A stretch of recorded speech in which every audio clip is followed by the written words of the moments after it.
Welcome, everybody, to another episode of Recreation Rooster Podcast. This is Dan Giavo, and I'm here with Maisha Jones, my co host. Um, and I would like to introduce everybody, welcome everybody to Recreational Therapy Month. This is a very important month filled with advocacy and um, all kinds of ways to promote our profession, which is desperately needed in this profession. We don't connect with each other enough. Um, even at conferences, we don't. We were talking a little bit about that.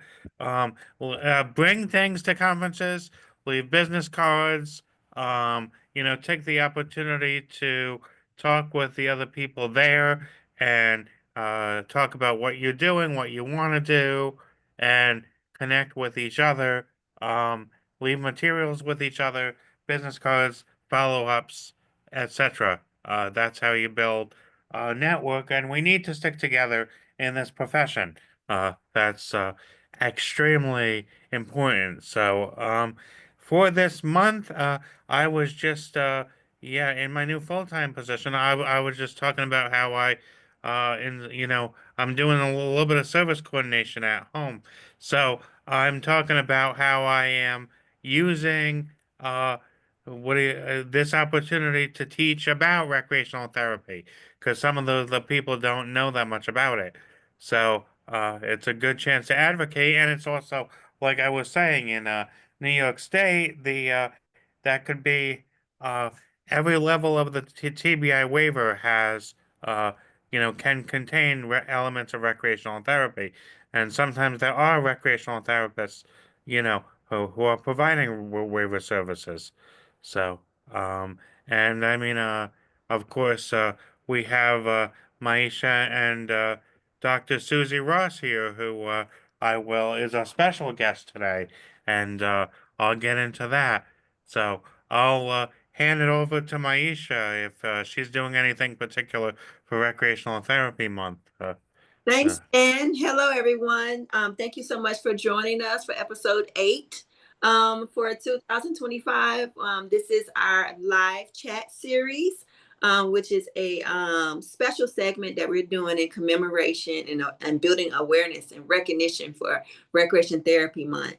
Guys, we are truly amazing. We need to uplift and support one another and magnify our voices and just create positive impacts in all of the spaces that we reside, work in, and play in. Regarding New Horizons, which is my firm, and also Greater Los Angeles VA, which is the VA that I manage at, we do have a very robust campaign for Recreation Therapy Month. Every year, we look forward to February, and we look forward to for TR Week in July. So for this month, we are doing lobby dates at our main hospitals, 90-minute interactives with aromatherapy, and also building awareness about recreation therapy and giving out resources to directly to our veterans and their caregivers. So lobby days are something we do every month. So we try to really represent recreation therapy every day that we work. We also are having a fireside chat on preparing preparation for the moment, seizing the moment, where the recreation therapist at GLA will be meeting for 45 minutes with a bunch of collegiates on February the 11th at 7 p.m. Pacific Standard Time. And you are more than welcome to join us. Just reach out and we can send the link.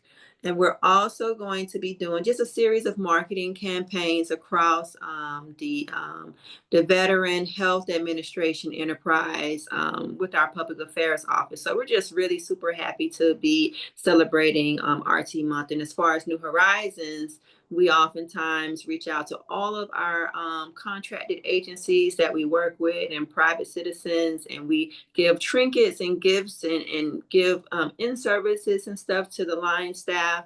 And then, of course, do an additional push to get additional contractors to come and work with New Horizons so that we can expand the reach of recreation therapy everywhere. So with that being said, there's always so much that we can do. Reach out to our to American Therapeutic Recreation Association, which is our national advocacy agency, and volunteer your time. Create pipelines for other up and coming RTs, and also for seasoned RTs that would like to branch out into different populations or specialties. Definitely, each one teach one, and let's uplift each other. So happy Recreation Therapy Month. Yes, indeed. Happy Recreational Therapy Month. Indeed, it is a great time of year, and conference season is, I mean, we're going to have conferences throughout the year. I know Danny Petrie is having one, I think, the 22nd. Yeah, the 22nd, which is a virtual one. So that's a good way to get CUs, and of course, lobby NCTRC to get CUs for watching our podcast as well. We will usually place learning objectives and everything in the chat below the link. So please use that and submit for CUs for our podcast. So, yeah. Yeah. And without further ado, I mean, of course, we also last time we did the series with Dr. Susan Ross, we have we did uh, what we asked her a little bit about the different items in the curriculum, what might be outdated, what could be put in, um, and we have this is our second time with Dr. Susan Ross, and I would like to give her a moment to introduce herself for those who didn't see the first episode. I'm gonna give her a moment to introduce herself. I mean, I know that she's wrote a book. I know that she also is a professor at San Jose uh, State University, and so I I'm there are more items I'm sure that I'm missing. So I'm going to give her the chance to introduce herself as well. So welcome, Dr. Suzy Ross. Hey there, welcome, and thanks for having me. So yeah, you're right on target. I'm at San Jose State University. Been at San Jose State for over 25 years now, and pretty much grew up there. And I was born and raised in Madison, Wisconsin, and been in California most of my life now. Yeah, by trade, when I was a therapist, my specialty was mental health, and in particular, adventure therapy was my specialization, and also working in trauma recovery. I also worked in, I was a director of an Alzheimer's unit for a little while, worked in long-term care, that kind of thing. So those have been some of my areas, but before becoming an educator and then eventually a professor. Wow. That's amazing. I love the fact that you kind of gave us a snapshot of the evolution of a practitioner and how there's so many different avenues and roads that you can pursue and impact positive change in your community. That's fabulous, Dr. Ross. Mhm. Yeah, I'm just pleased that I have some, clinical experience so that way I can bring it into the classroom and have that, and then even doing some moonlighting on my own as far as just having some private practice kind of thing. But I just really, I feel grateful that my journey took me along that way, so that I have, a hand a little bit in both worlds, in academia as well as practice. Mhm. Wonderful. Yeah, absolutely. Wonderful. So, yeah, and actually that kind of brings me to my question. If there's any practices or trends that you have seen evolve from how they were once upon a time to how they are now. I mean, like I know in my in terms of, I don't know how it was uh, necessarily years ago. I mean, I get the impression that in long-term care, they, for example, which is one of my backgrounds, they used to try to fit everybody into a group, um, you know, and whether they wanted to be in a group or not, they fitted everybody into like a group, and I mean a lot of it was about numbers and all that, more so. Um, Whereas a lot of it more has gone to more uh, of a person-centered approach, kind of where you kind of meet the resident where they are, uh, whether that be if they are more interested in independent leisure and yeah, uh, doing things one on one or with uh, independently or with a book, or yeah, providing like leisure education on what they could do, and then having them do that, as opposed to necessarily just wheeling people into groups and having a big uh, almost coercing them to be there whether they wanted to or not. Yeah, I almost feel like so. Uh, like I mean that's kind of a little bit my impression of how it once was, and as opposed to how it's evolved. So is there any kind of uh, what do you call it? Types of um things that you've kind of seen evolve over the years in terms of how things are done differently, Susie? Hmm. Susie Ross. Yeah, for sure. I mean, I feel like, you know, I'm definitely just one voice in answering a question like this. Right. And you know, at the same time, when you ask me that question, I think about when I was a student back in La Crosse, Wisconsin, under Dr. Nancy Navarre, who's just a icon in our history. And I felt so fortunate to have her as my teacher. And you know, I did my practicum hours, and of course it wasn't even called practicum, it was called volunteer hours, you know, back then.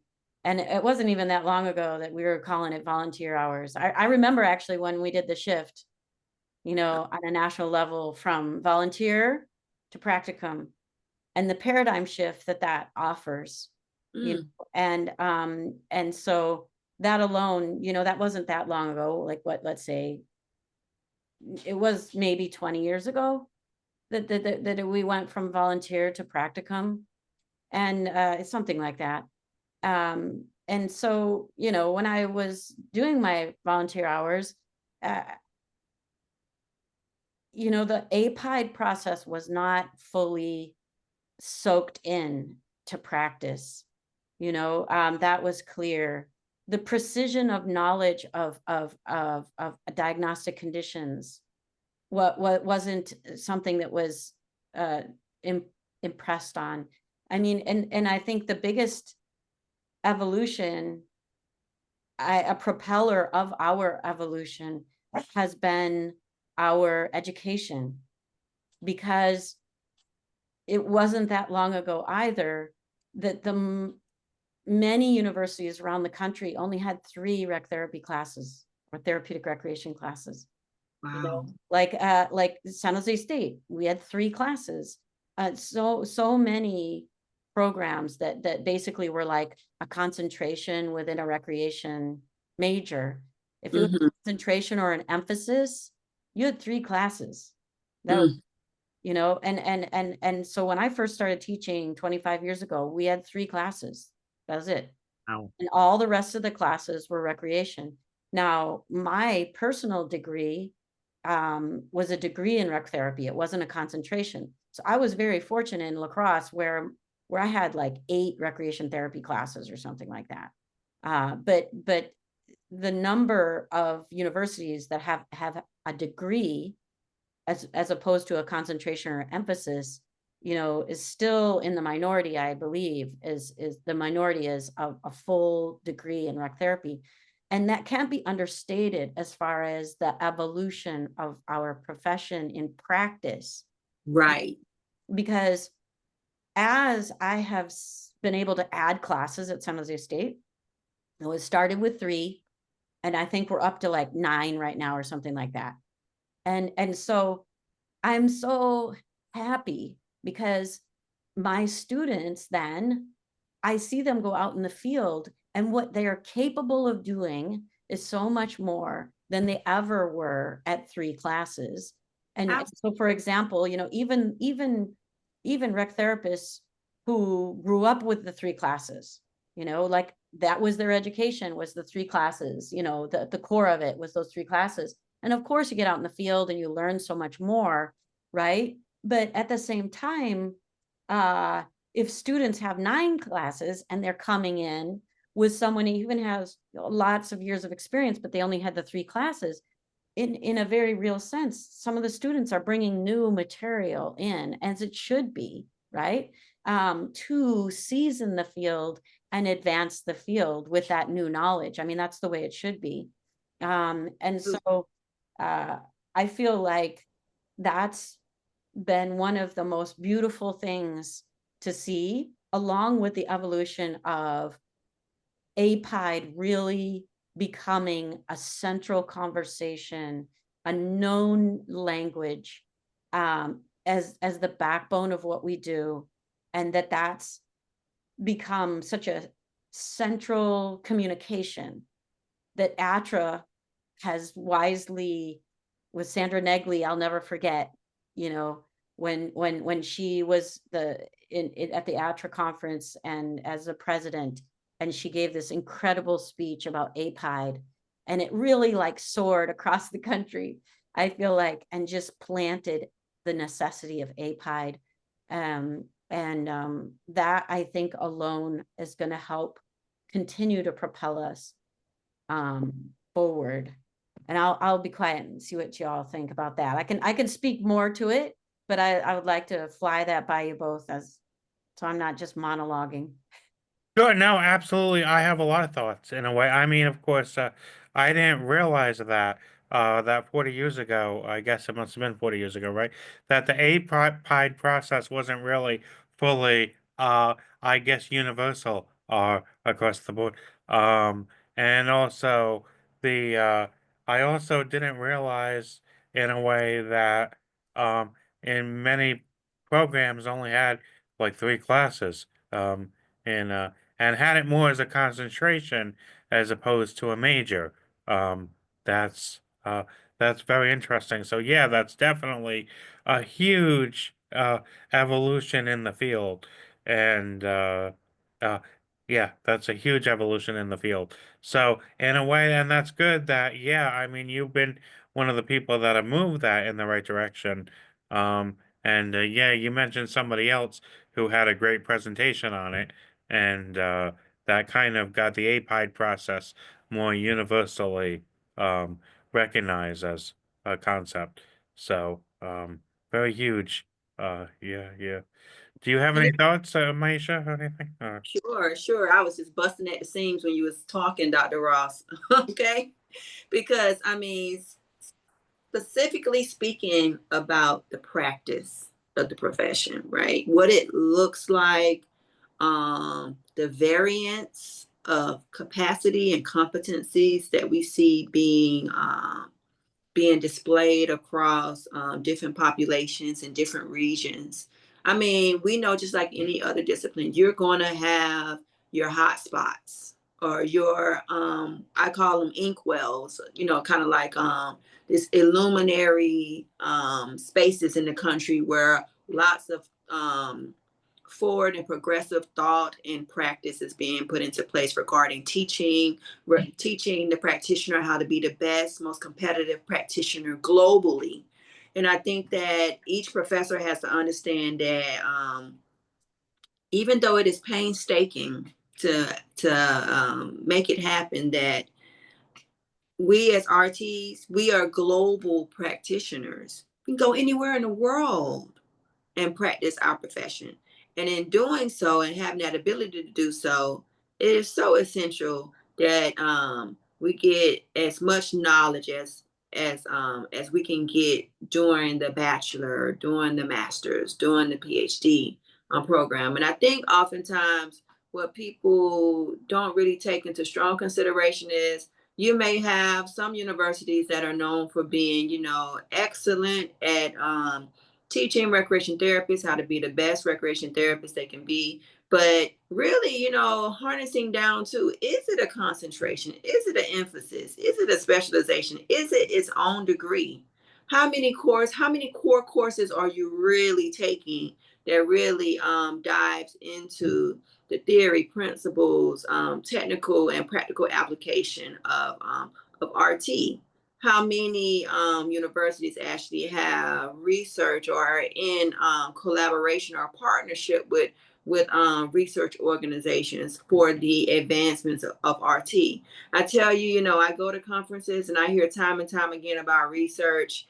And I find us time and time again as RTs and as facilitators at conferences quoting research that never included RT into the equation.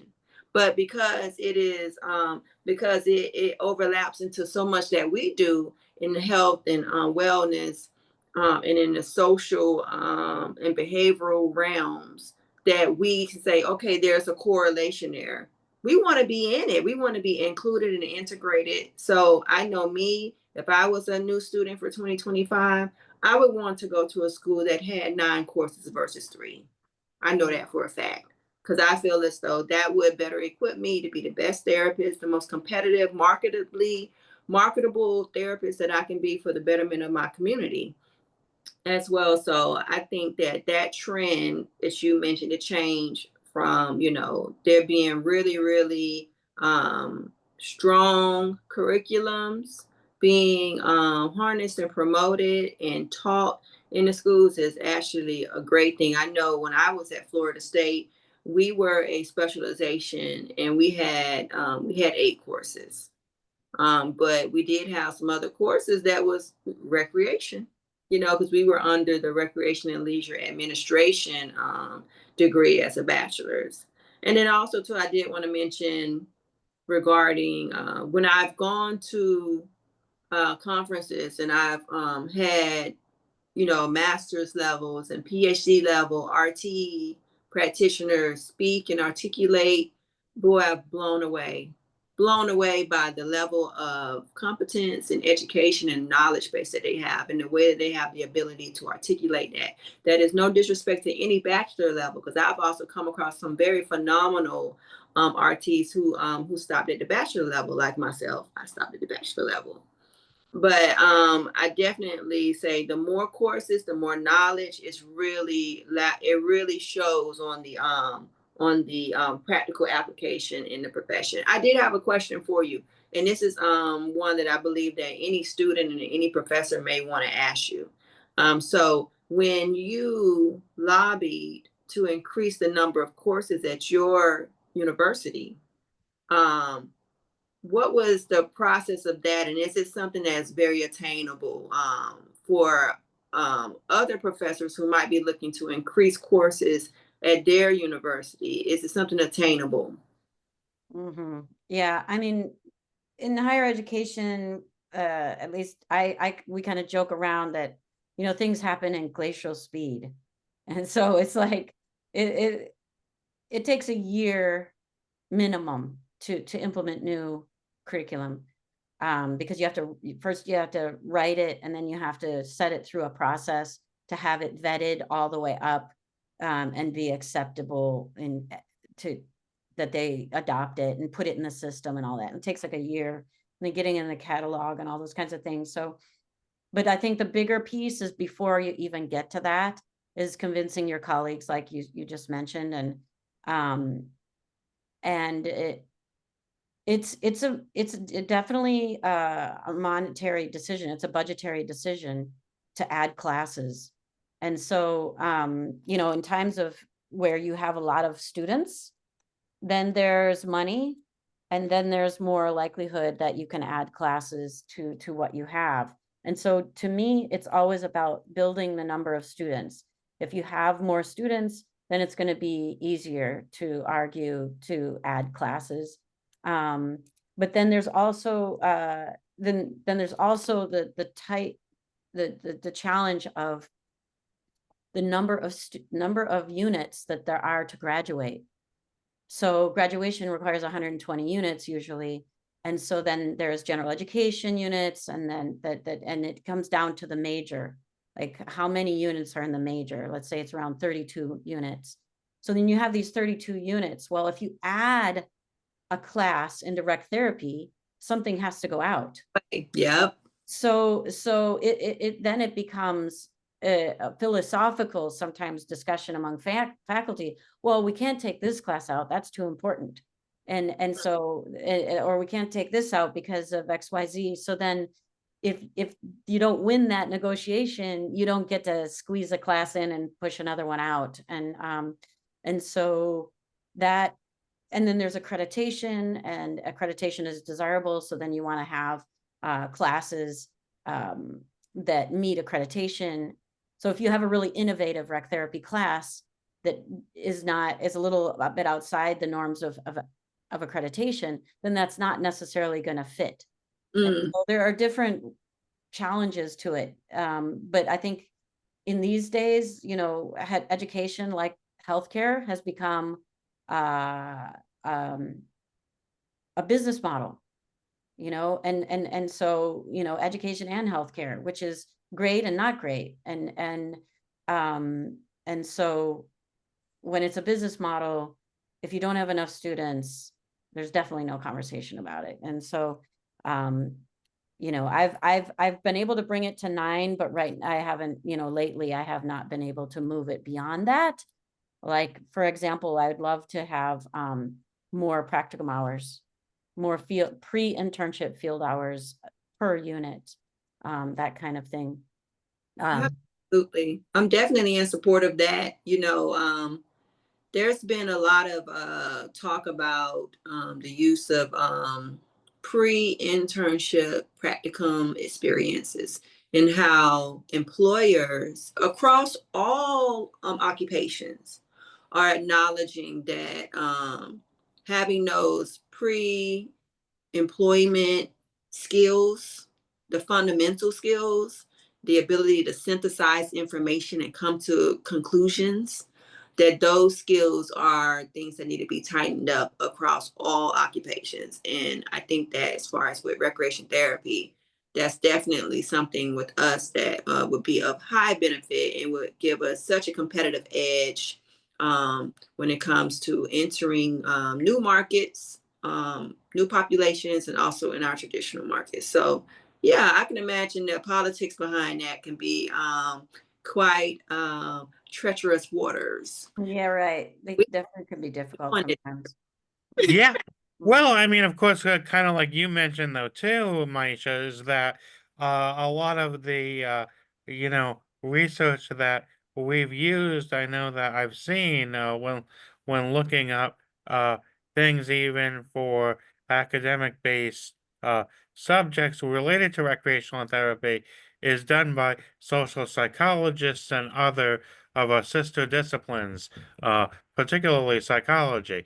Whereas, like you were saying, it would be better for us to actually, more people in a way doing the research in our field, yeah, as well. So, which I mean, which could mean that it could be in a way. I mean, it's good to have. Yeah, I mean, I'm not saying there's anything wrong with having a bachelor's degree and practicing, but yeah, I mean, of course, it. I mean, maybe also more encouraging people to go for master's or doctoral levels as well. I mean, of course. Definitely, if you go to a school that has at least master's and doctoral levels, at least there's research going on at that university to some degree. So there might be some advantages to that too, in a way. Um, whatever your thoughts are. Yeah, I think getting into the research piece, I think, is just a super important piece of, we're talking about the evolution of our field. Yes. Just the right behind APIDE is the conversation of evidence-based practice and research. And that agenda, that necessity, that wasn't always there. When I first started teaching, there was no conversations about evidence-based research and practice that was a widespread conversations. That wasn't in the curriculum per se, like heavily. It was, but not heavily. And then, evidence-based research and practice became a phenomena at some point, just in general, right? In the early 2000s.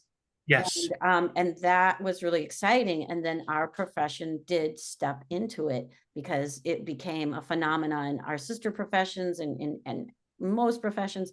And so we jumped into it right away. And I was so proud of our leaders who guided that, and like Norma Stumbo, and authoring about this and guiding us so that we had things to read and sessions at ATRA to be able to learn how do you do it.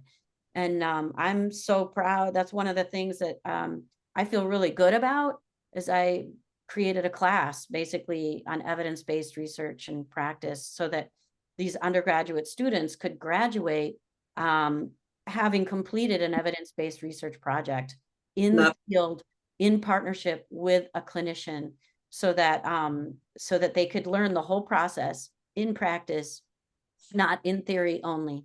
I'm so pleased about that piece, because now our local VA hospital, for example, their whole recreation therapy service, they're all working on evidence-based research projects. Now, granted, they're like outcomes projects, because we have to be careful when we use the word research out there in various different employment agencies.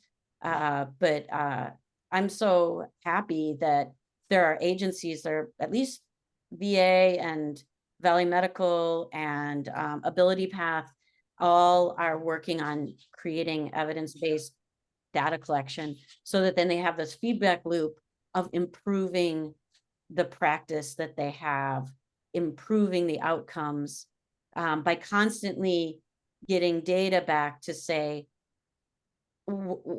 is what we are doing indeed providing positive outcomes for our clients? And that we can say with facts, how am I affecting change in my client's functioning, and have facts to back that up.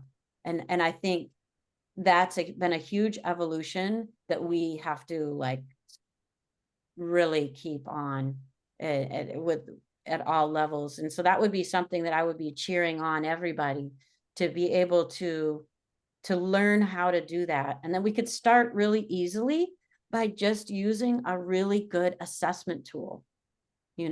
If we have a really good assessment tool, a standardized assessment tool, one that's been through rigorous testing, a published tool, and then you start with that data, because you're giving the assessment tool already. So give the assessment tool numerous times, and you can start to at least potentially look at change over time, kind of thing. So anyway, that kind of practice that will do great wonders to continue to evolve our field. I totally agree with you. My thing is, and I've been saying this for many, many years, utilization of our current standardized assessment tools that we have in place. And we have so many. And I do believe that in undergrad, there should be a class, several classes, focused on just learning how to use those assessment tools and scoring them properly, and utilizing that to do your evaluation, and really, really teasing all the pertinent information that you need to tease out for our very complex client base that has a lot of different things going on. I definitely am against homemade facility report tools. They are a disservice to us. And the thing that I found so interesting being a manager is that when you go across different rehab therapy disciplines, the homemade tool oftentimes is made just for RT. But when you look into other disciplines, like, OT, PT, KT, they don't have homemade tools. The facility buys the assessment tools because the therapists in the other disciplines, they won't do an assessment without utilizing those standardized tools. So it's like, without question, don't ask Right. that they're That's right. to do an evaluation without using a standardized assessment tool. But for some reason, they believe that it is okay to create a facility tool for RT. And many times, I'll be honest, many times they're created by RTs Right. there before who didn't have a tool. So I do understand that it's a stepping stool to the next thing. So my thing is, yes, you created it in good faith, RTs of the past, but it is time for us, just like Dr. Suzy Ross said, to utilize the assessment tools, the published assessment tools that we have in place. Getting that agency to buy license to utilize that tool to equip us to be better clinicians. Yeah. To have positive and more verifiable outcomes. And that is essential because remember, guys, even though we are recreation therapists, we are therapists first. So I wanted to drive that home. And guys, with that being said, we have come to our part two. We're ending our part two discussion with Dr. Suzy Ross. We want to thank you for joining us. Stay tuned for our next part three with Dr. Suzy Ross. We have a lot more to discuss. Thank you so much, and we'll see you soon.